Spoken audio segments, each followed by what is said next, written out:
നമ്മുടെ രാജ്യത്ത് ഏകദേശം 300ഓളം സ്പീഷീസുകളിൽ ആയി കാണപ്പെടുന്ന പാമ്പുകൾ ഉരഗങ്ങൾ അഥവാ സർപ്പങ്ങൾ എന്ന പേരുകളിൽ അറിയപ്പെടുന്ന പാമ്പുകൾ ഉണ്ടെന്നാണ് പറയപ്പെടുന്നത്.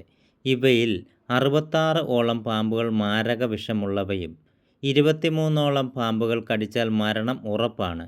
മൂർഖൻ, രാജവെമ്പാല, അണലി എന്നീ പാമ്പുകൾ ഈ വിഭാഗത്തിൽ പെടുന്നവയുമാണ്. 30 മുതൽ 40 ലക്ഷം വരെ പാമ്പ് കടിയേൽക്കുന്ന സംഭവങ്ങളാണ് രാജ്യത്തെ പ്രതിവർഷം റിപ്പോർട്ട് ചെയ്യാറുള്ളത്. അതുകൊണ്ട് തന്നെ പാമ്പ് കടിയേൽക്കുന്നതിനെ ഗുരുതര പ്രശ്നം ആയിട്ടാണ് സർക്കാർ കാണുന്നതും.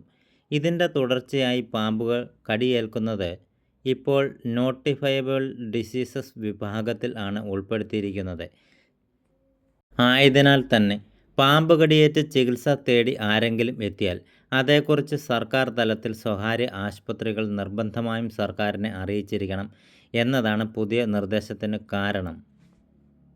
മഹാമാരിയോ അല്ലെങ്കിൽ വലിയൊരു ശതമാനം പേരുടെ മരണത്തിന് കാരണം ആകുകയോ ചെയ്യുന്ന അസുഖങ്ങളെയാണ് നോട്ടിഫയബിൾ ഡിസീസിൻ്റെ പട്ടികയിൽ നാം ഉൾപ്പെടുത്താറുള്ളത്. ഇന്ന് രാജ്യത്ത് ഏറ്റവും കൂടുതൽ പേർക്ക് ജീവൻ നഷ്ടം ആകുന്നത് പാമ്പ് കടിയേറ്റിട്ടാണ്. HIV, ഡെങ്കിപ്പനി, മലേറിയ, ക്ഷയം എന്നിവയാണ് ഈ പട്ടികയിൽ ഉൾപ്പെടുന്ന മറ്റ് മാരക രോഗങ്ങൾ. ഉരഗവർഗത്തിൽപ്പെട്ട പാമ്പ് കടിയേറ്റാൽ ഉടൻ തന്നെ വൈദ്യസഹായം ആവശ്യമാണ്. അല്ലാത്തപക്ഷം അത് ജീവൻ തന്നെ അപകടത്തിൽ അയക്കാനുള്ള സാധ്യതയുണ്ട്. ആൻറ്റിവെനം നൽകിയാണ് പാമ്പ് കടിയേറ്റ ആളുകളെ ജീവൻ രക്ഷിക്കാറുള്ളതത്രേ. ഈ ആൻറ്റിവെനത്തിൻ്റെ ലഭ്യത ഉറപ്പുവരുത്തുന്നതിൻ്റെ ഭാഗമായിട്ടാണ് സർക്കാരിൻ്റെ പുതിയ തീരുമാനം.